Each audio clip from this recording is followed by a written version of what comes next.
সূরা আর রহমান। এখানে আল্লাহ তাআলা বলতে পারতেন আর রাজ্জাকু আল্লামাল কোরআন, এই কোরআন তিনি নাজিল করেছেন, যিনি রিজিক দাতা। অথবা আল্লাহ তাআলা তার যে কোনো সিফাতি নাম এখানে ব্যবহার করতে পারতেন, তা না করে তিনি বলেছেন আর রহমান আল্লামাল কোরআন। এই কোরআন শরীফ যিনি শিক্ষা দিয়েছেন তিনি হচ্ছেন রহমান, তিনি দাতা, তিনি দয়ালু। তার মতো দয়া আকাশেও কারো নাই, জমিনেও কারো নাই। ওয়া রাহমাতি ওয়াসআত কুল্লা শাই, আমার রহমত গোটা পৃথিবী পরিব্যাপ্ত করে রেখেছে। সুবহানাল্লাহ বিহামদিহি। মায়ের বুকের মধ্যে দুধ সৃষ্টি হয়ে আল্লাহর রহমত, আল্লাহর দয়া মায়ের বুকের ভিতরে দুধের আকার ধারণ করে বাচ্চার জীবন রক্ষার ব্যবস্থা হয়েছে। আল্লাহর রহমত পাথরের বুক চিরে ঝর্ণা ধারা হয়ে মানুষের পিপাসা নিবৃত করেছেন। আল্লাহর রহমত মরুভূমির ভেতরে পান্থবাদক গাছ তৈরি হয়ে মানুষের পিপাসা নিবৃত্ত করেছে। আল্লাহ তাআলার রহমত গোটা বিশ্বের সর্বত্র এ রহমত ছেয়ে আছে। তার রহমতের কোনো শেষ নাই, কোনো কুল নাই, কোনো কেনারা নাই। এই রহমত তো আল্লাহ তাআলা মানুষকে পানি দিবেন, সে পানির মধ্যে কুয়া হইলে সার্থ, সে পানির জন্য পুকুর হইলে সার্থ। কিন্তু আল্লাহ পুকুর কুয়া শুধু বানান নাই, পানির জন্য বিশাল জলাধার সমুদ্র তৈরি করেছেন। এবং সেই সমুদ্র তৈরি করে শেষ করেন নাই, নদী বানাইছেন।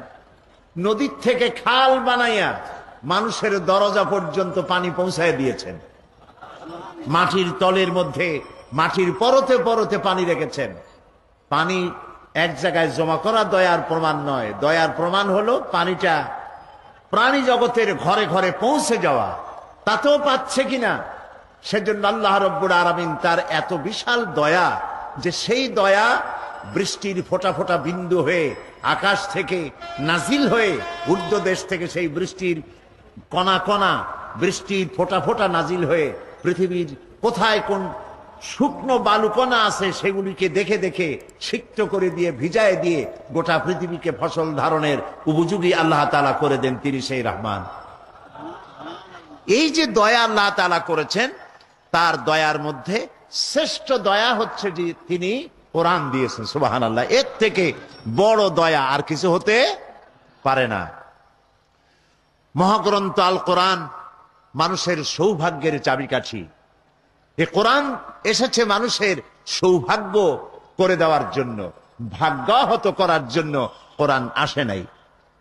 আল্লাহ রাব্বুল আলামিন কোরআনে কারীমের মধ্যে বলেছেন তাহা মা আনজালনা আলাইকাল কুরআনা লিতাশকা।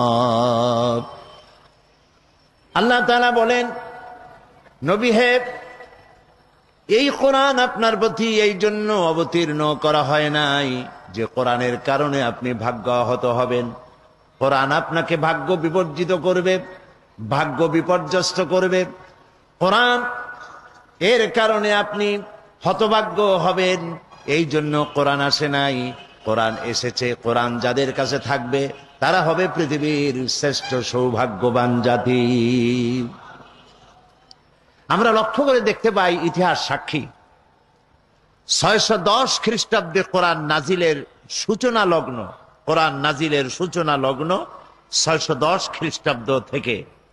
সেই সময় অবহেলিত কুসংস্কারাচ্ছন্ন জাতিকে দুনিয়ার সেরা জাতিতে পরিণত করেছে এই কোরআন শরীফ।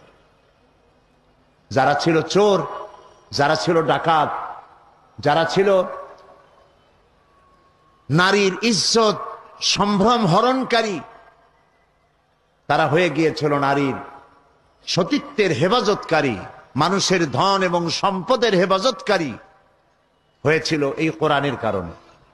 এ হচ্ছে সেই কোরআন যে কোরআনের কারণে যারা ছাগল চড়াইতো, যারা মেষ পালন করত, তাদেরকে আল্লাহ তাআলা এশিয়া আফ্রিকার বাদশা বানায় দিলেন।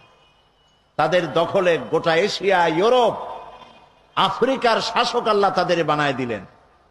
যেসব বেদুইনরা খাওয়া জানতো না, পড়া জানতো না, ভদ্রতা জানতো না, কুসংস্কারান্য ছিল, তাদের সুপ্ত প্রতিভাকে জাগ্রত করে কোরআন তাদেরকে বিচারপতি বানালো, সেনাপ্রধান বানালো, তাদেরকে রাষ্ট্রদূত বানালো, তাদেরকে পৃথিবীর শ্রেষ্ঠ মানুষে পরিণত করে দিল। এই কোরআন ব্যক্তিকে সেরা ব্যক্তি বানায়, সমাজকে সেরা সমাজ বানায়, রাষ্ট্রকে শ্রেষ্ঠ রাষ্ট্র বানায়। এই কোরআনই তো হযরত ওমর রাদিয়াল্লাহু তাআলা আনহুর মতো মানুষকে, যিনি রাসূলুল্লাহকে হত্যা করতে এসেছিলেন, কতটা জাহিল হলে পরে একজন মানুষ আল্লাহর নবী হত্যা করতে আসতে পারে, সেই মানুষটাকে এই কোরআন কোথায় নিয়ে গেল? নবী করিম সাল্লাল্লাহু আলাইহি ওয়াসাল্লাম তিনি বলেছেন, লা নবিয়্যা বাদি ওয়ালা রাসূলা, আমার পরে নবীও আসবে না, রাসূলও আসবে না, কিন্তু আমার পরে যদি নবী কেউ হতো তাহলে অবশ্যই ওমর নবী হয়ে যেতেন। সুবহানাল্লাহি ওয়া বিহামদিহি। এই মানুষগুলিকে এই শ্রেষ্ঠ পর্যায়ে, শ্রেষ্ঠ জাতি, শ্রেষ্ঠ সমাজে পরিণত করেছিল কোরআন। এই কোরআন শুধু নেকি লাভের জন্য, তেলাওয়াতের জন্য আসে নাই, যেটা আমরা করে থাকি। আমাদের দেশে মানুষেরা কোরআনে কারীমকে শুধুমাত্র সওয়াবের নিয়তে কোরআন শরীফ খতমের প্রতিযোগিতা করে। রমজান মুবারকে ছেলে, পুত্রবধূ, নাতি পুতি সবাই মিলে কোরআন শরীফ খতমের প্রতিযোগিতা করে, এবং এই নিয়ে কথাবার্তা হয় যে আমার পুত্রবধূ 3 খতম পড়েছে, আমার ছেলে 5 খতম, বউ 10 খতম, আমিও খতম দিতে দিতে নিজেও খতম। এই যে কোরআন শরীফ খতম করলো, আচ্ছা করেন, কোরআন শরীফ পড়েন, আপনি পড়তে তো, তেলাওয়াত করতে তো কোনো নিষেধ নাই, তেলাওয়াত তো করবই, কিন্তু শুধু তেলাওয়াতের জন্য তো কোরআন নাজিল হয় নাই। আমরা কি কথা বুঝতেছি? শুধু তেলাওয়াতের জন্য কোরআন নাজিল হয় নাই।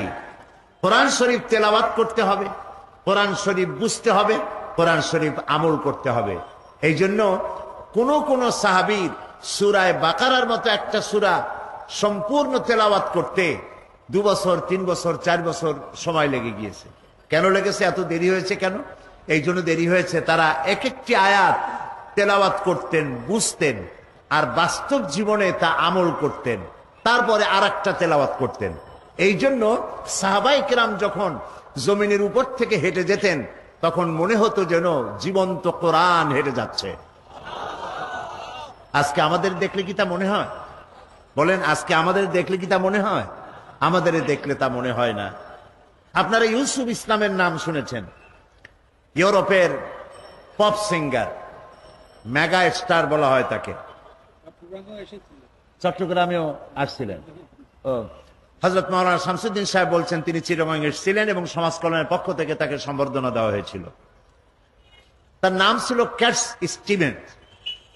তিনি ইসলাম কবুল করলেন, মুসলমান হয়ে গেলেন। আমি একসঙ্গে কয়েকটি প্রোগ্রাম তার সাথে আমার হয়েছে। একবার তিনি লন্ডনে এক জায়গায় বক্তৃতায় বললেন, তিনি বহু বছর আগে মুসলমান হয়েছেন এবং ইসলামের জন্য যথেষ্ট খেদমত তিনি করেছেন, করছেন। একদিন তিনি বক্তৃতা করতে গিয়ে বললেন যে আমি খ্রিস্টান থাকাকালীন অবস্থায় কোরআন পড়েছি, কোরআন বুঝেছি, হাদিস পড়েছি, হাদিস বুঝেছি, কোরআন হাদিস পড়ে আর বুঝে ইসলাম কবুল করেছি। কিন্তু এখন আমি চিন্তা করি যে কোরআন হাদিস পড়ার আগে, বোঝার আগে আমি যদি মুসলমান, এই মুসলমানদেরকে দেখতাম, তাদের আচরণগুলি আমি জানতাম, তাহলে ইসলাম কবুল করা বোধহয় আমার পক্ষে সম্ভব হতো না। তাও আপনারা সুবহানাল্লাহ করলেন নাকি? আরে ভাই, এতে তো ইন্না লিল্লাহ পড়া উচিত।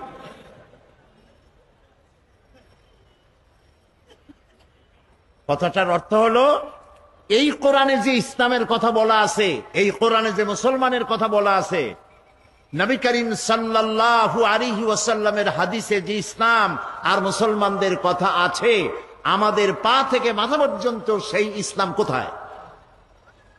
এবার কি বলছেন কথা? বলছেন বলেই এবার আর সুবহানাল্লাহ কইতে পারেন না। সেই ইসলাম আমাদের মধ্যে আজ আর নাই, খুব কম আছে।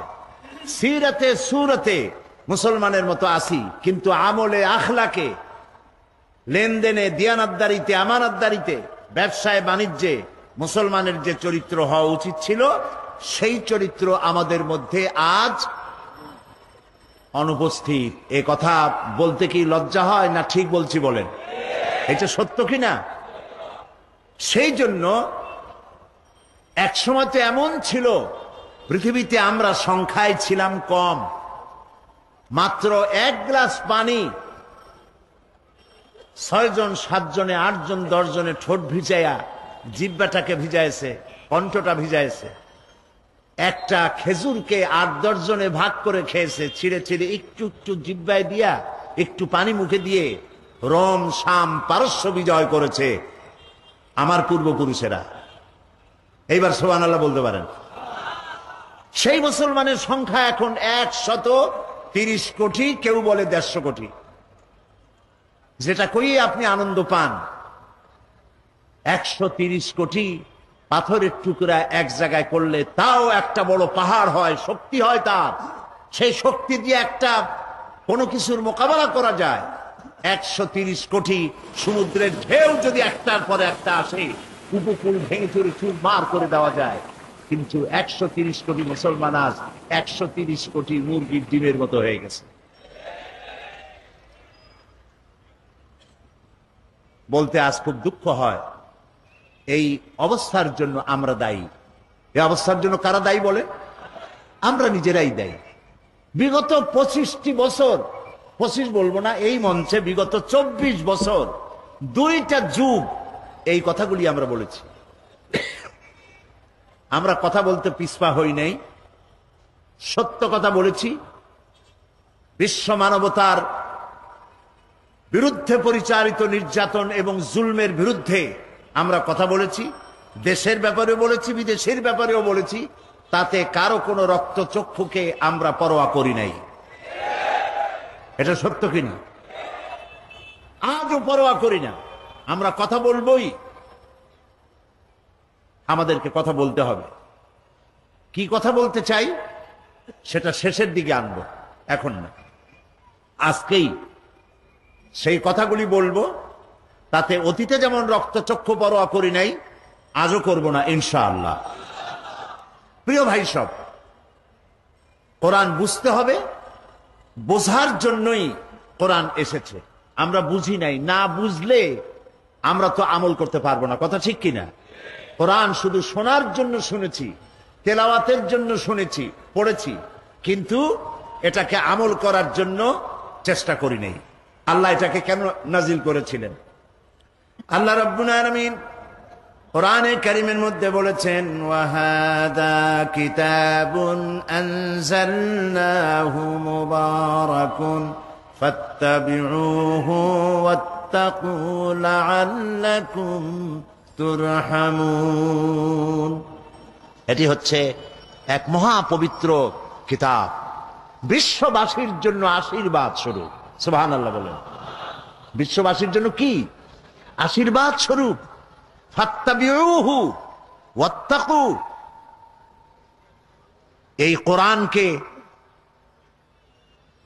অনুসরণ করো এবং এর নির্দেশকে অমান্য করার শাস্তি থেকে সতর্ক হয়ে যাও।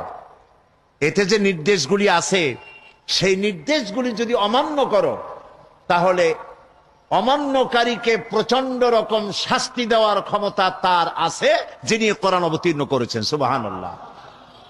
তাহলে কোরআন আসছে কি জন্য বলেন? অনুসরণ করার জন্য, বোঝার জন্য আর অনুসরণ করার জন্য।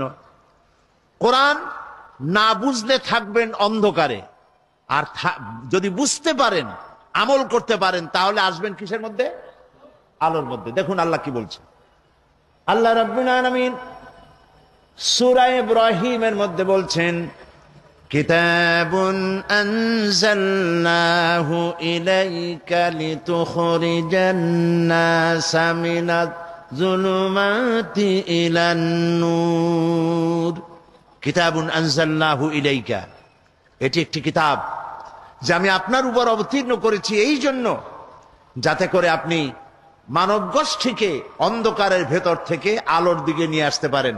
এই জন্য তাহলে বোঝা গেল, কোরআন যদি বুঝি আর আমল করি তাহলে আসবো আলোর দিকে, আর যদি না বুঝি আমল না করি থাকবো কিসের মধ্যে?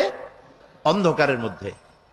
আল্লাহ রাব্বুল আলামিন আরো বলেন, হুয়াল্লাযী ইউনাজ্জিলু আলা আবদিহি আয়াতিন বায়্যিনাতিন লিইখরিজাকুম মিনাজ-যুলুমাতি ইলান নূর। তিনি হচ্ছেন আল্লাহ তাআলা, তিনি সেই মহান সত্তা যিনি এই কিতাবকে অবতীর্ণ করেছেন তার বান্দার উপরে। কে সেই বান্দা? মুহাম্মদ রাসূলুল্লাহ সাল্লাল্লাহু আলাইহি ওয়াসাল্লাম।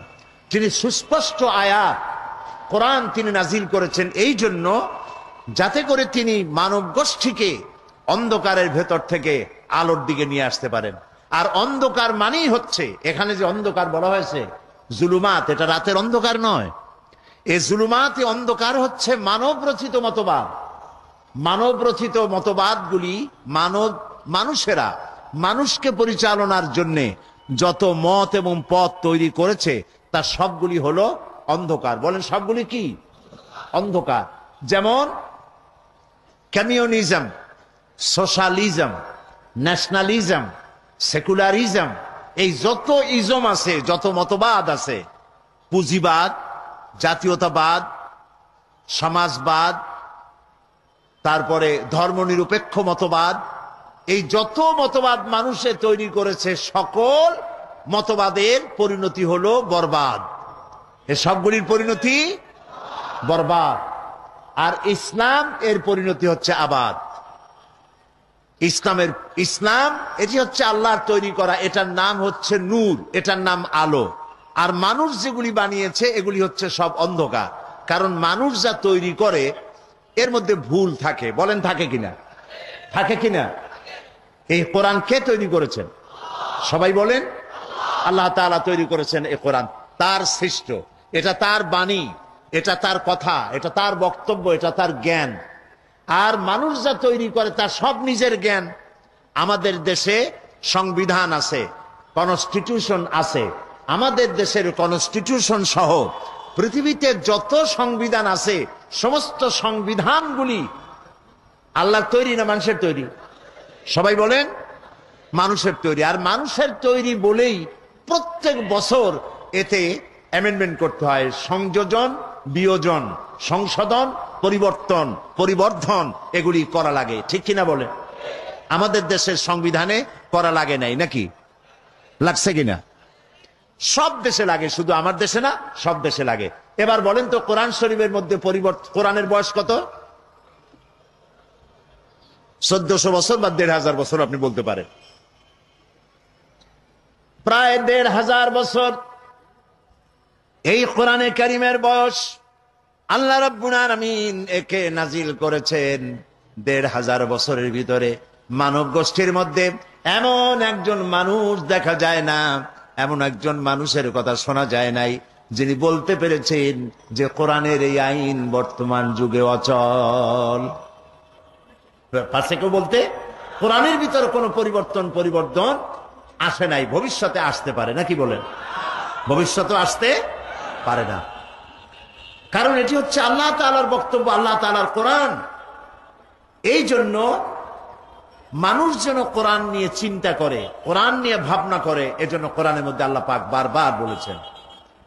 আল্লাহ রাব্বুল আলামিন কোরআনে কারীমের মধ্যে বলেছেন আফালা ইয়াতাদাব্বারুনাল কুরআনা ওয়ালাউ কানা মিন ইনদি গায়রিল্লাহি লাওয়াজাদু ফীহি ইখতিলাফান কাসীরা।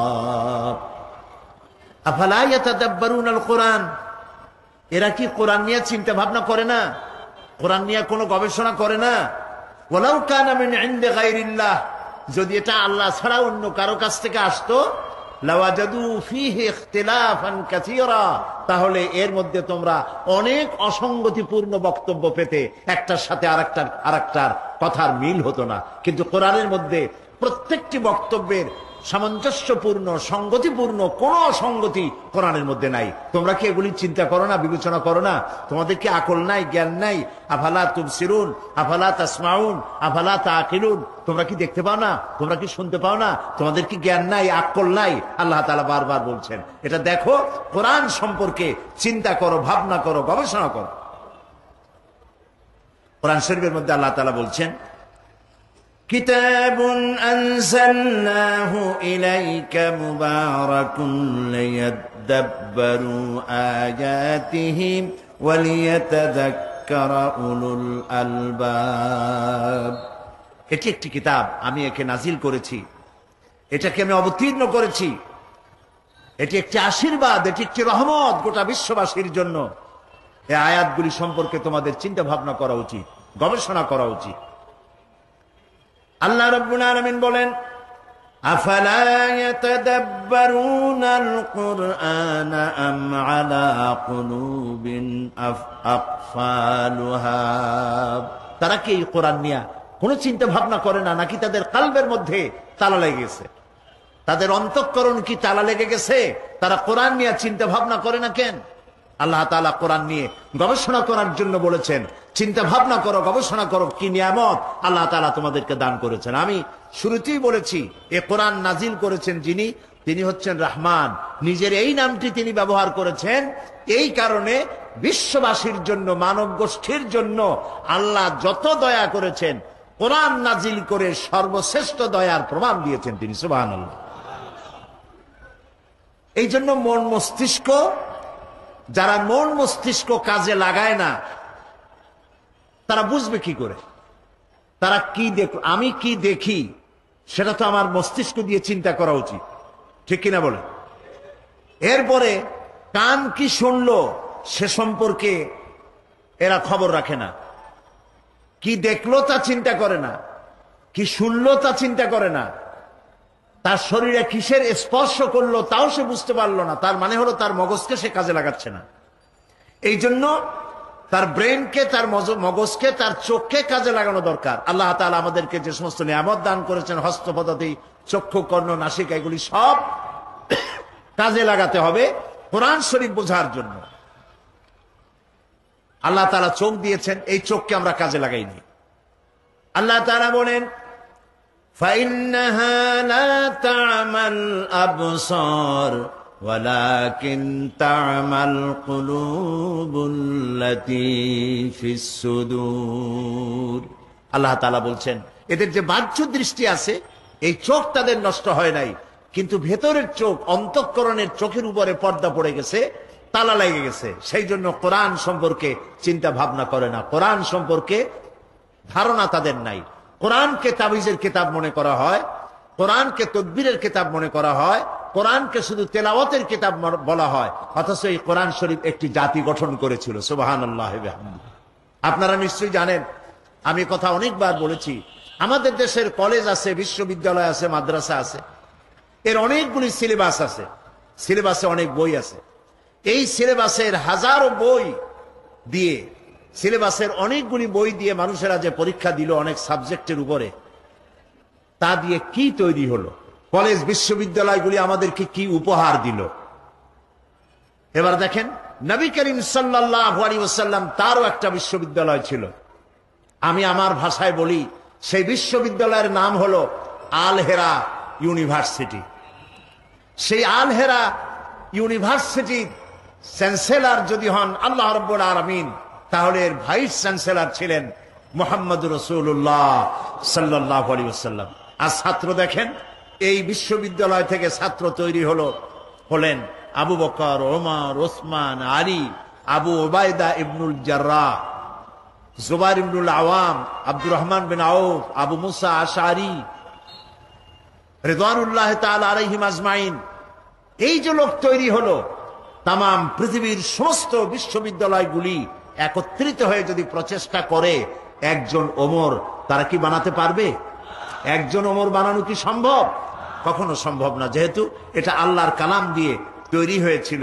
আর এখন সেই আল্লাহর কালাম থেকে আমরা মানুষকে না নিজেরা বুঝতেছি, না নিজেরা এটাকে আমল করতেছি। এই জন্য অর্থ না বুঝে কোরআন পড়ার সওয়াব হতে পারে, কিন্তু যেই জন্য নাজিল হয়েছে সেই পারপাস সার্ভ হবে না। এটা আপনাদের বুঝে আসতেছে কিনা? বুঝতে পারতেছেন আপনারা? যেমন ডাক্তার কোনো প্রেসক্রিপশন যদি দেয়, আর প্রেসক্রিপশন যদি মানুষে তেলাওয়াত করে, সকাল বিকাল পড়ে, আর এই প্রেসক্রিপশন যদি পানিতে ভিজায় খায়, অথবা তাবিজ বানায় গলায় লাগায়, তাহলে আপনারাই বলেন রোগীর রোগ কি ভালো হবে? বলেন সবাই, ভালো হবে? ভালো হবে না। আর যে এইটা করবে তাকে আমরা কি বলবো? পাগল বলবো। এই কোরআন শরীফ শুধু তেলাওয়াত করলে অক্ষরে অক্ষরে 10-10 করে নেকি রাখা হয়েছে কি জন্যে? যাতে করে আপনি এটাকে পড়েন এবং বুঝেন। প্রত্যেক অক্ষরে 10 করে নেকি, কোনো সন্দেহ নাই। এবং একথাও আমি বলতে চাই না যে আপনার সওয়াব হবে না, সওয়াব হবে, কিন্তু যে উদ্দেশ্যে নাজিল হয়েছে সেই উদ্দেশ্য সফল হবে না। কোরআন শরীফ নাজিল হয়েছিল সমাজ বিপ্লবের জন্য, সমাজের মধ্যে পরিবর্তন আনয়ন করার জন্য। এই কোরআনের মধ্যে আল্লাহ সব বলেছেন। আল্লাহ তাআলা বলছেন যে আর রহমান আল্লামাল কোরআন, তিনি দয়াবান, শিখালেন কোরআন, শিখালেন কহিতে মধুর জবান।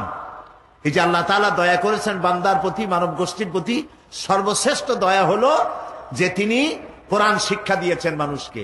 আর সেই কোরআন যদি আমি বুঝতে না পারলাম, আমল করতে না পারলাম, এইখানে 25 বছর কেন, যদি এখানে 100 বছরও তাফসীর করা হয়, আর যদি তা আমরা আমল না করি ব্যক্তিতে, পরিবারে, সমাজে, তাহলে এই কোরআন শোনায় তেমন কোনো ফায়দা হবে বলে মনে করার কোনো যুক্তিসঙ্গত কারণ নাই। কথা বুঝে আসছে?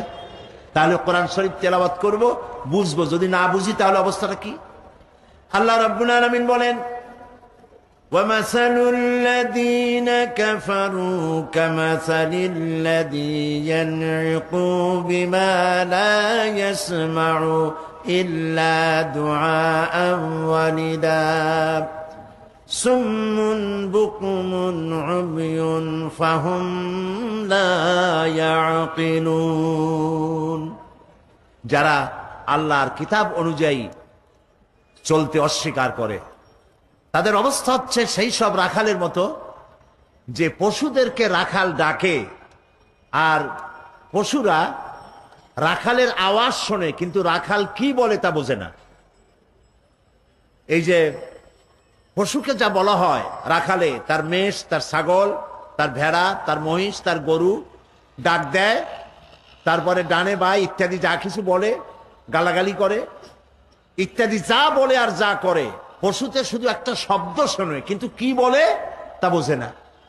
এই জন্য যারা কোরআনকে অস্বীকার করেছে, যারা আল্লাহ তাআলার বাণীকে অস্বীকার করেছে, কোরআনের আওয়াজ যখন তারা শোনে শুধু শব্দই শোনে, কিন্তু এর আহ্বান তাদের অন্তঃকরণের মধ্যে প্রবেশ করে না। আল্লাহ তাআলা যেন আমাদের কলবের মধ্যে আল্লাহর এই কথাগুলি বোঝার তৌফিক যেন আল্লাহ আমাদেরকে দান করেন, আমরা বলি আমিন। কথাগুলি বুঝতে হবে। কোরআন আল্লাহ ইচ্ছে করলে তো একবারই 23 পারা, কি বলে 30 পারা নাজিল করে দিতে পারতেন না? এটা কি একবারে নাজিল হয়েছে? কত বছর লাগলো? 23 বছর সময় লাগছে। কেন লাগছে এটাও আমাদের চিন্তা করতে হবে। আসছে তো আল্লাহর কাছ থেকে, বাণীটা কার? আল্লাহ। তো তিনি একসাথে না দিয়া জিবরাইল আলাইহিস সালামকে এত বারবার পাঠাইলেন, 23 বছরে কত হাজার বার তাকে আসতে হয়েছে, এটা কি জন্য? কেন? কারণ হচ্ছে ইসলাম হলো একটি মোকাম্মাল নিজামে হায়াতের নাম। ইসলাম হচ্ছে একটি পূর্ণাঙ্গ জীবন বিধানের নাম। আর নবী করিম সাল্লাল্লাহু আলাইহি সাল্লাম হচ্ছেন এই আন্দোলনের দিশারি, এটার সর্বশ্রেষ্ঠ এবং সর্বশেষ নেতা। এখন এই ইসলামী আন্দোলনকে, এই জীবন ব্যবস্থাকে প্রতিষ্ঠিত করতে গিয়ে যত রকমের বাধা বিপত্তির মোকাবেলা তিনি করেছেন, ওই বাধা বিপত্তিকে উত্তরণের জন্য আল্লাহর পক্ষ থেকে যত বক্তব্য, বিবৃতি, আল্লাহর ভাষণ, আল্লাহর রায়, আল্লাহর কথা, যা কিছু জিবরাইল এনেছেন নবী করিম সাল্লাল্লাহু আলাইহি সাল্লামের কাছে, সেগুলি যে কিতাবে লিপিবদ্ধ হয়েছে, ওই কিতাবের নাম কোরআন শরীফ।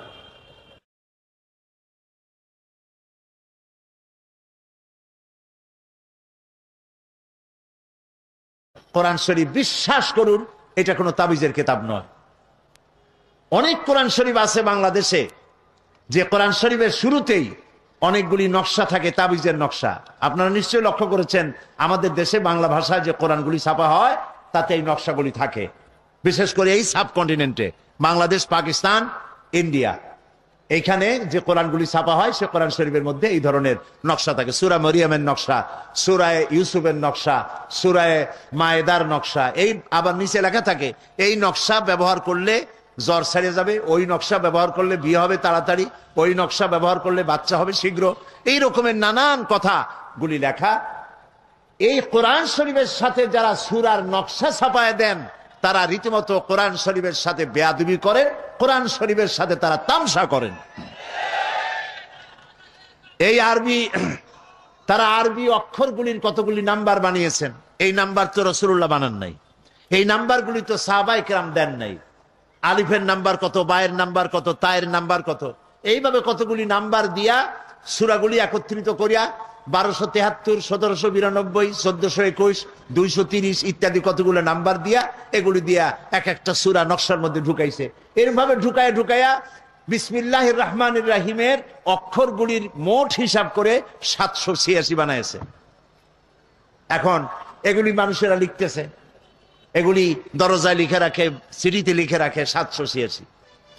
এখন আপনারা বিশ্বাস করুন, 786 যদি 10 লক্ষ বারও কেউ লেখে অথবা পড়ে, একবার বিসমিল্লাহির রহমানির রহিম বলার সমান হবে না, হবে না, হবে না। কারণ নবী করিম সাল্লাল্লাহু আলাইহি ওয়াসাল্লাম বলেছেন প্রত্যেক হরফে 10টা করে নাকি। আলিফ হারফুন, লাম হারফুন, মিম হারফুন। আলিফ লাম মিম বললে 10 নাকি হবে না, আলিফ লাম মিম বললে কত নাকি হবে? 30টি নাকি হবে। নবীজির এই হাদিস অনুযায়ী যে ব্যক্তি পড়বে, পড়েন আমার সাথে বিসমিল্লাহির রহমানির রহিম। এইমাত্র যখনই আমরা বিসমিল্লাহির রহমানির রহিম পড়লাম, আল্লাহ রাব্বুল আলামিন নবীর কথা অনুযায়ী আমাদের আমলনামায় 190টি লিখে দিয়েছেন। 190টি নাকি আমলনামায় লেখা হয়ে গেছে। সুতরাং কোরআনে কারীমকে তাবিজ বানায়া নাম্বারের মধ্যে নিয়ে নকশা বানানোর ভিতরে মুসলমানদের কোনো সার্থকতা, কোনো কৃতিত্বের মধ্যে নাই, বরং কোরআনের সাথে একটি তামসা করা, বেয়াদবি করা। যারা এটা করেন আল্লাহ তাদের কোরআনের সাথে এই বেয়াদবি করার মানসিকতা পরিহার করার তৌফিক দান করুন। প্রিয় ভাই সব, কোরআন নাজিল হয়েছে আরবি ভাষায়। কেউ কেউ বলতে পারেন যে কোরআন আমরা বুঝি না। ভাই কেন বোঝেন না? বুঝি না এই কারণে যেহেতু কোরআন আমার মাতৃভাষা নয়। জবাব দিতে পারেন, কিন্তু এই জবাব কি কিয়ামতে ধোবে টিকবে? যদি ফেরেশতা জিজ্ঞেস করে কোরআন বুঝেছো, বলে না কোরআন বুঝি নাই। কেন বুঝো নাই? যেহেতু এটা আরবি ভাষা তাই বুঝি না, ওটা আমার মাদার ল্যাঙ্গুয়েজ না, এই জন্য বুঝি নাই। ফেরেশতা যদি পাল্টা প্রশ্ন করে যে তুমি তো ইংরেজি খুব ফটর ফটর করতে পারতা, তো আরবি যদি তোমার মাদার ল্যাঙ্গুয়েজ না হয় তাহলে ইংরেজি তোমার কোন দেশি ফাদার ল্যাঙ্গুয়েজ কও সেটা আগে। এটা তুমি বুঝলা কেমনে? তার মানে হচ্ছে আমরা চেষ্টা করি নাই। কোরআন আল্লাহ তাআলা আরবিতে নাজিল করেছেন এই জন্য যাতে আমাদের বুঝতে সহজ হয়। সুবহানাল্লাহ বলবেন। আল্লাহ তাআলা বলছেন ইন্না আনজালনাহু কুরআনান আরাবিয়্যান লাআল্লাকুম তা'কিলুন। নিঃসন্দেহে এই কোরআনকে আমি আরবি ভাষায় নাজিল করেছি এই জন্য যাতে করে তোমাদের বোধগম্য হয়, যাতে করে তোমরা বুঝতে পারো। তারপরে বোঝার জন্য সহজ করেছি, মুখস্থ করার জন্য সহজ করেছি, তেলাওয়াতও সহজ করে দিয়েছি। লক্ষ্য করবেন পৃথিবীতে তোতলাপন মানুষ আছে যাদের কথা বলতে গিয়ে কথা বাঁধে। আছে না চট্টগ্রামে এরকম? সব দেশে আছে, সব ভাষাই আছে, কথা বলতে গেলে বাঁধে। এই কথা বলতে গেলে যাদের বাঁধে তাদেরকে কোরআন শরীফ পড়তে দেন, দেখেন বাঁধে নাকি কোনো জায়গায়? সুবহানাল্লাহ বলবেন না এবার? সুবহানাল্লাহ। এই জন্য আমি দৃষ্টান্ত দিতে গিয়ে বলি যে আরব দেশে যারা আরবিতে কথা বলে তাদের কথাও বিভিন্ন রকমের উচ্চারণের ব্যতিক্রম আছে। যেমন সৌদি আরবিয়ায় তারা সা উচ্চারণ করে তা দিয়া, কাপ উচ্চারণ করে গাইন দিয়ে। যেমন কুলকে বলে গুল, কাথিরকে বলে কাথির। আবার মিশরে জিমকে বলে গাইন দিয়ে উচ্চ করে মসজিদ, এটাকে বলে মাসগিদ। ওয়াজারাতুল খারিজিয়া তাকে বলে ওয়াজারাতুল খারগিয়া। হাজিকে বলে হাগি। এই যে উচ্চারণের তাদের ব্যতিক্রম। কোরআন যখন পড়ে একজন সৌদি আরবিয়ান মুসলমান অথবা ইজিপশিয়ান, যখন একজন মুসলমান যখন কোরআন পড়ে, তো আউযু বিল্লাহি মিনাশ শাইতানির রাজিম বলে না, ওখানে ঠিক হয়ে যায়। আবার যখন সৌদি আরবিয়ার কেউ কুল হু আল্লাহ পড়ে, সেখানে সে গুল হু আল্লাহ পড়ে না। তার অর্থ হল নিজের ভাষার উচ্চারণের ভিতরে যতই ত্রুটি বিচ্যুতি থাকুক না কেন, আল্লাহর কোরআন যখন মানুষ পড়ে তেলাওয়াত করে, আল্লাহ রাব্বুল আলামিন জবানের আড়ষ্টতা দূর করে দিয়ে কোরআনে কারিমের তেলাওয়াত আল্লাহ সহজ করে দেন।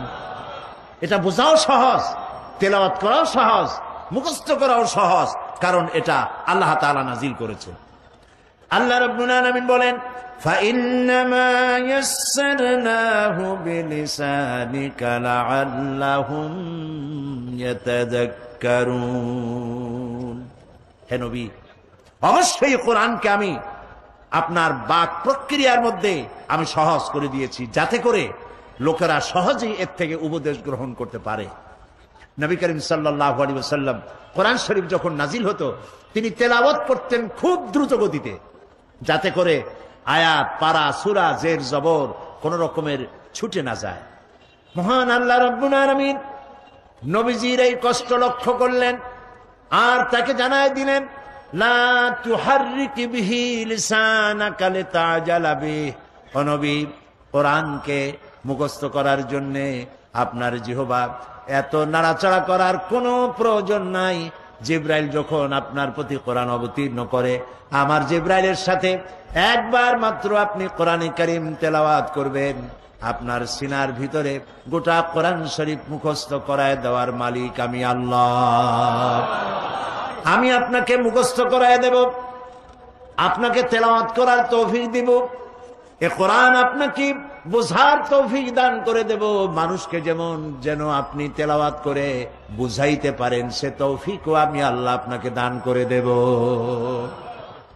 প্রিয় ভাই সব, এই কোরআন হচ্ছে মানবতার মুক্তি সনদ। আমরা এই পৃথিবীতে দুইটা জিনিস আমরা চাই, মানুষ যত যাই চাও, দুইটা হলো মেইন, দুটা প্রধান। একটা হচ্ছে এই পৃথিবীতে চাই শান্তি, পৃথিবীতে কি চাই, আর আখিরাতে জাহান্নাম থেকে চাই মুক্তি। পৃথিবীতে যদি আমরা শান্তি চাই, তাহলে কোরআনের ব্যবস্থা ছাড়া শান্তি আমরা পাবো না, কোরআনের আইন ছাড়া শান্তি পাবো না। আপনি সন্ত্রাস দূর করবেন, সন্ত্রাস দূর করতে চান, চাঁদাবাজ, মাস্তান, হাইজাকার বন্ধ করতে চান, পারবেন না বন্ধ করতে, 100% বন্ধ করতে পারবেন না। কাঙ্ক্ষিত মানেও পৌঁছাতে পারবেন না যতক্ষণ পর্যন্ত কোরআনের আইন চালু না করেন। কেবলমাত্র কোরআনের আইন দিয়েই এটা বন্ধ হতে পারে। এই জন্য পৃথিবীতে শান্তি যদি চাই, কোরআনের আইন লাগবে। আমি আর রহমান আল্লামাল কোরআন, আল্লাহ যে দয়াবান, তিনি যে মানবতার প্রতি কোরআন নাজিল করে শ্রেষ্ঠ দয়া করেছেন। এক এক করে পর্যায়ক্রমে 5 দিন আমরা এখানে কথা বলবো, ইনশাআল্লাহ আমি আলোচনা করব। বলেন সবাই ইনশাআল্লাহ। আল্লাহ যেন তৌফিক দেন, বলেন আমিন। কোরআন হচ্ছে জীবন যাপনের নির্ভুল ব্যবস্থা। পৃথিবীর সব মতবাদে ভুল, এই কোরআন হচ্ছে 3 সের জন্য বললেন মাত্র। পৃথিবীর সমস্ত জীবন ব্যবস্থা মানুষের চলার জন্য যা বানানো হয়েছে সব ভুল, একমাত্র কোরআন, জোরে বলেন, নির্ভুল কিতাব একমাত্র এই কোরআন। কোরআন দিয়ে যদি সমাজ গড়ি, কোরআন দিয়ে যদি ব্যক্তি গড়ি, কোরআন দিয়ে যদি রাষ্ট্র গড়ি, তবেই কাঙ্ক্ষিত শান্তি আসবে, নইলে শান্তি আসবে না। মানুষের ভালো মন্দের মাপকাঠি এটা, কল্যাণ অকল্যাণ, মঙ্গল অমঙ্গল সবকিছু এটার মধ্যে নির্ভর করে। আল্লাহ তাআলা বলছে, তাবারাকাল্লাযী নাযালাল ফুরকানা আলা আবদিহি লিয়াকুনা লিল আলামিনা নাযীরা। অতীব বরকতপূর্ণ সেই মহান আল্লাহ, যিনি তার বান্দার কাছে ফুরকান নাজিল করেছে। আল ফারকু বাইনাল হাক্কি ওয়াল বাতিল, হে কোরআন হচ্ছে সেই ফুরকান যা হক আর বাতিলের মধ্যে পার্থক্য সূচিত করে, মিথ্যা সত্য আর মিথ্যা, কল্যাণ আর অকল্যাণ, মঙ্গল আর অমঙ্গলের মধ্যে পার্থক্য সৃষ্টি করে সঠিক পথের দিশা দেয় যে কিতাব, তার নাম হচ্ছে কোরআন শরীফ। সেই কোরআনের সাথে আমাদের ব্যবহারটা কি? এই কোরআনের সাথে আমাদের ব্যবহার সম্পর্কে মাহিরুল কাদেরী একটা সুন্দর কবিতা তিনি লিখেছেন। মাহিরুল কাদেরী, কোরআনের সাথে, যে কোরআন আমার জীবন, আমার সম্পদ, আমার ঈমান, আমার রক্ত, আমার রুহু, আমার জীবন, আমার স্বাধীনতা, আমার সার্বভৌমত্ব, আমার ইজ্জতের প্রতীক যে কোরআন, সেই কোরআনের সাথে আমাদের ব্যবহারটা কি?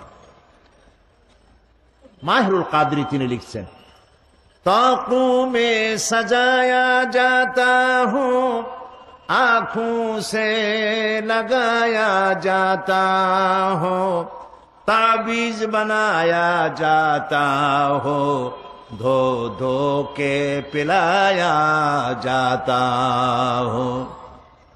কোরআন বলছে, কোরআনের ভাষায়, কোরআনের হয়ে কবি বলতেছেন, আমার সম্মান দেখো, আমাকে তাকের উপরে রাখা হয়। কোরআন কেউ নিচে রাখে? কোথায় রাখে? তাকের উপরে, আলমারির উপরে সুন্দর করে রাখে, তারপরে ধরিয়া চোখে লাগায় এরকম, এরপরে চোখে লাগায়, চুমা খায়, তাবিজ বানায়া গলায় ঝুলায়, ধুয়ে ধুয়ে পানি খায়।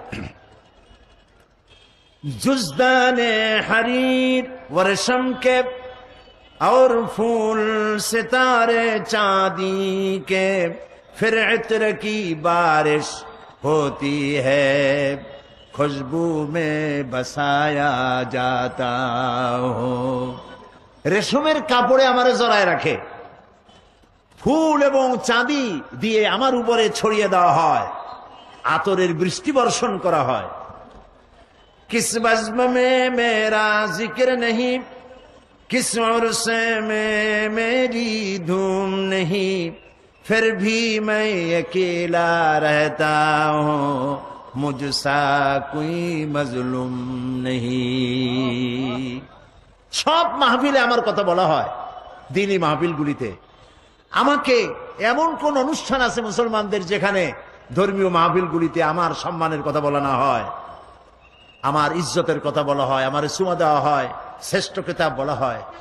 এরপরেও আমি একা থাকি, আমার চাইতে মজলুম কেউ নাই, আমাকে নিয়ে কেউ চিন্তা করে না, আমাকে নিয়ে কেউ ব্যক্তি গড়ে না, আমাকে নিয়ে সমাজ গড়ে না, আমাকে কেউ নিয়ে রাষ্ট্র গড়ে না, আমি একা মজলুম হয়ে পড়ে আছি।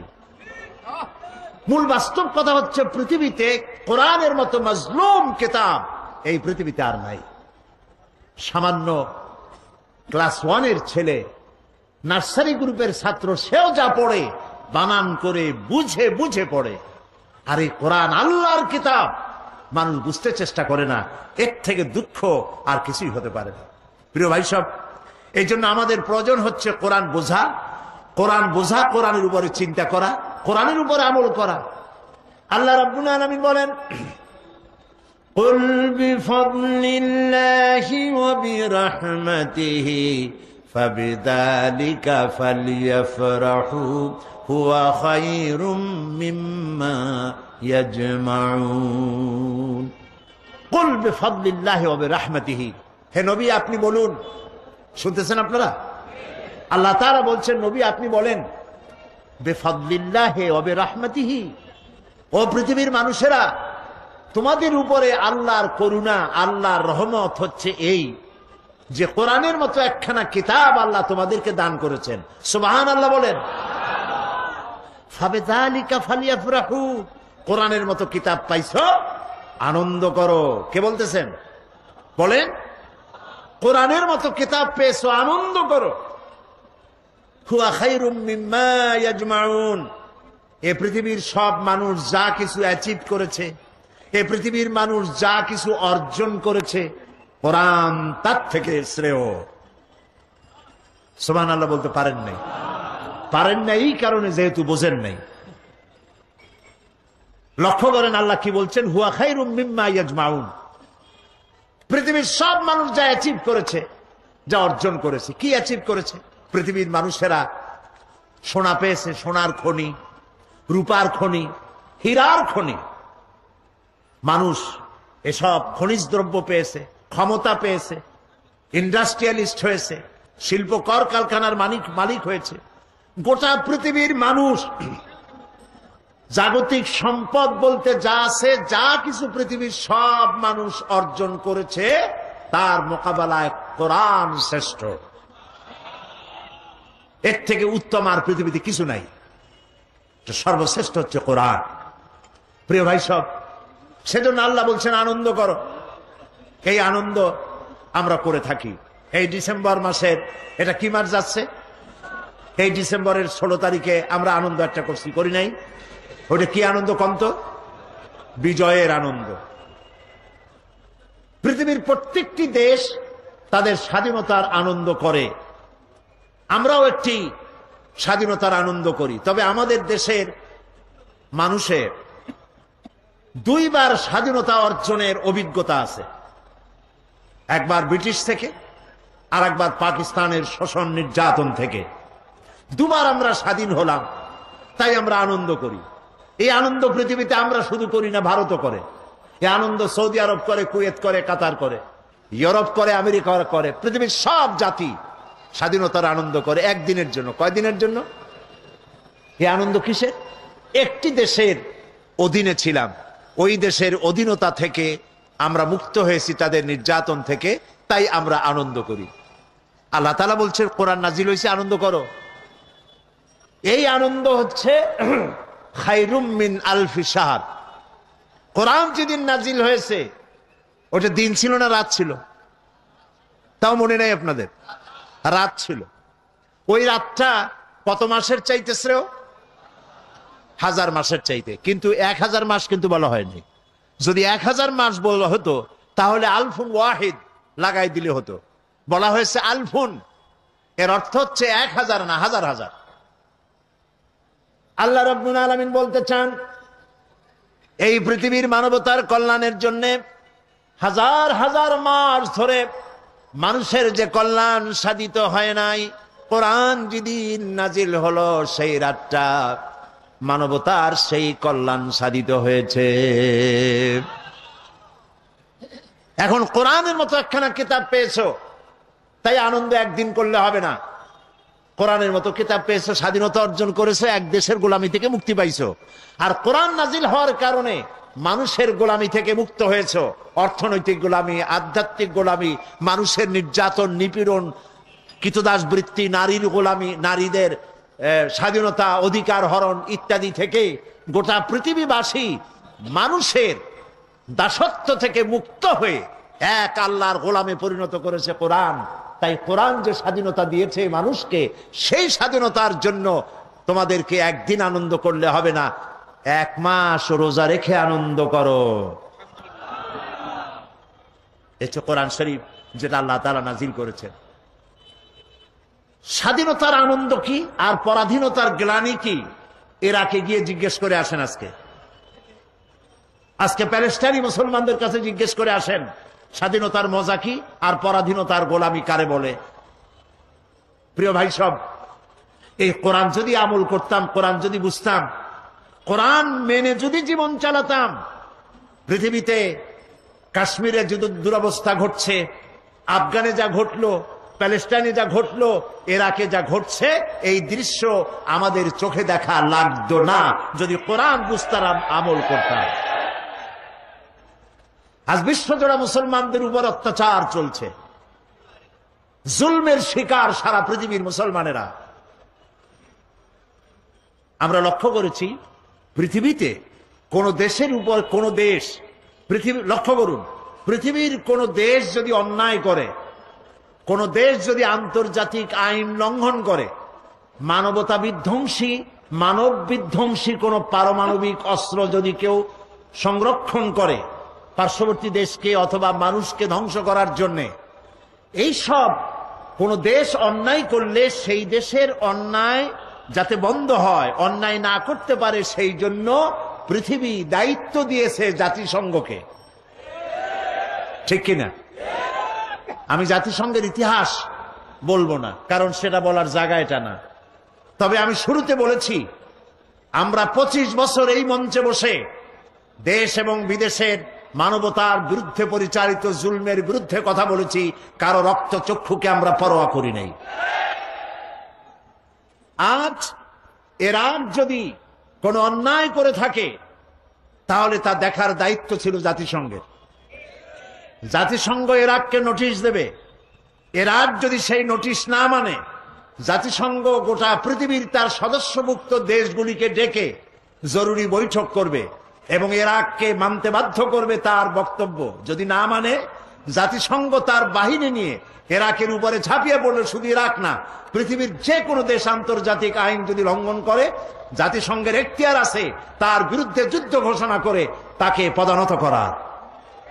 কিন্তু সম্পূর্ণভাবে জাতিসংঘকে বুড়ো আঙ্গুল দেখায়া বুশ যে কাজটি করেছে ইরাকের উপরে, তা পৃথিবীর মানব ইতিহাসকে, গণতন্ত্রকে পদদলিত করে মানবতাকে কলঙ্কিত করেছে বুশ।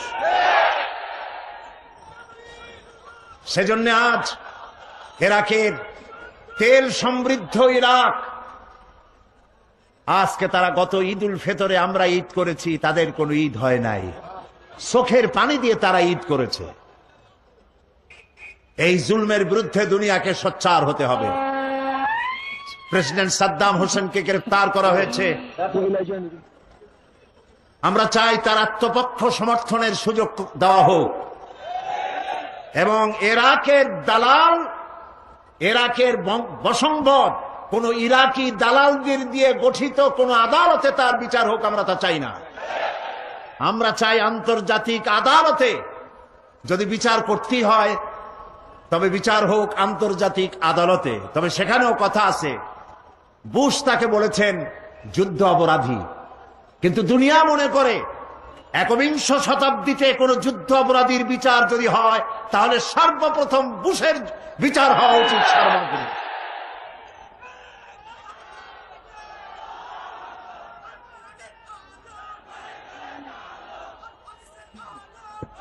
প্রিয় ভাই সব, আজকের যে দুরবস্থার সৃষ্টি হয়েছে ইরাকের মুসলমানদের, সেখানকার নারীদের তল্লাশির নাম করে করে ইরাকের পাক পবিত্র মহিলাদের গায়ে হাত দিতেছে কাফের ইহুদি নাসারারা, এই দৃশ্য অসহ্য।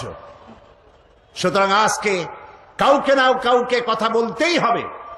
মুখ বুজে বসে থাকলে ঘাড়ের উপরে সিন্দাবাদের দৈত্যের মতো চেপে বসবে। মুসলমানদেরকে আজ কথা বলা উচিত। যাদেরকে আল্লাহ পেট্রোল দিয়েছেন, সোনা দিয়েছেন, আল্লাহর সৎকার খাসি না হয়ে কথা বলুন এবং শাহাদাতের ঝুঁকি নিন। শাহাদাতের ঝুঁকি নিয়ে ময়দানে ফিরে আসুন কোরআনের ঝান্ডা নিয়ে। এ কোরআন আমাদের, আমরা এর মোকাবেলা করব ইনশাআল্লাহ। আমরা মোকাবেলা করব কোরআন এবং হাদিস বর্ণিত চরিত্র দিয়ে, জ্ঞান আর বিজ্ঞান দিয়ে আমাদের নিজেদেরকে শানিত করে ইসলামী আদর্শ দিয়ে আমরা এর মোকাবেলা করব ইনশাআল্লাহ। এবং সে মোকাবেলায় মুসলমানরাই জিতবে ইনশাআল্লাহ। প্রিয় ভাই সব, আল্লাহ তাআলা যে কথাগুলি আজকে বললাম কোরআন থেকে, সূরা আর রহমানের আর রহমান থেকে, এ কথাগুলি আল্লাহ তাআলা আমাদের বোঝার আর আমল করার তৌফিক দান করুন। কোরআন পড়ার, বোঝার এবং এই অনুযায়ী জীবন গড়ার তৌফিক যেন আল্লাহ আমাদের দেন, আমরা বলি আমিন। যেহেতু আমরা 5 দিন কথা বলবো, সেজন্য ধীরে ধীরে আমি আস্তে করে কোরআনে কারিমের শিক্ষাগুলি আপনাদের সামনে পেশ করতে চাই বেমাশিয়াতিল্লাহ তাআলা। মোনাজাতের জন্য দাঁড়ানো ভাইয়েরা বসুন, যারা দাঁড়ানো আছেন মেহেরবানি করে বসেন, আমরা মোনাজাত করব। প্রিয় ভাই সব, আপনারা শুনতে পেয়েছেন মাহফিলের পক্ষ থেকে ঘোষণা করা হয়েছে যে অন্যান্য বছরের মতো আমাকে তারা দেরি করে আনবেন না। এই কারণে যে লোকেরা বহুত দূর দারাজ থেকে আসে, তাদের বাড়ি ফিরে যেতে হয়। এ ধরনের অনেকেই কথা বলেছেন হযরত মাওলানা শামসুদ্দিন সাহেবের কাছে এবং তারা নিজেরা সিদ্ধান্ত নিয়েছেন আমাকে তারা দেরি করে আনবেন না। সেই জন্য আপনার অন্যান্য বছরের তুলনায় আজকে দেরি করে আসছেন, যে আমি দেরি করে আসব এটা মনে করে। আগামীকাল আসরের পরে দেশ বিখ্যাত ওলামায়ে কেরাম তারা ওয়াজ শুরু করবেন এবং মাগরিবের পরপরই আমাকে তারা এখানে আপনাদের সামনে উপস্থিত করবেন ইনশাআল্লাহ। এবং আমরা ধারাবাহিক আলোচনা করব এই আলোচনার দ্বারা আমি আশা করি আমরা সবাই উপকৃত হতে পারবো ইনশাআল্লাহ। আপনারা এটাও জানেন যে প্রতি বছর ঢাকা থেকে লাইব্রেরিগুলি বিভিন্ন পুস্তক প্রকাশনালয় তারা আপনাদের জন্য সারা বছর সাধনা করে নতুন নতুন বই উপহার নিয়ে আসে ঢাকা থেকে। এ ধরনের অন্তত 3 শতাধিক লাইব্রেরি এখানে আছে। বই কাউকে কখনো ঠকায় না, ইসলামী বই। এ বইয়ের কোনো অভাব নাই। আপনারা যাওয়ার সময় বইগুলি ওখান থেকে যেটা পছন্দ, তাফসির আছে, হাদিস আছে, সাহিত্য আছে, যেটা পছন্দ করেন আপনার জন্য প্রত্যেক দিন বই নিবেন, মা বোনেরাও নিবেন, আপনারাও নিবেন। বাকি কথা আগামীকাল থেকে বলা হবে ইনশাআল্লাহ। আল্লাহুম্মা আমিন।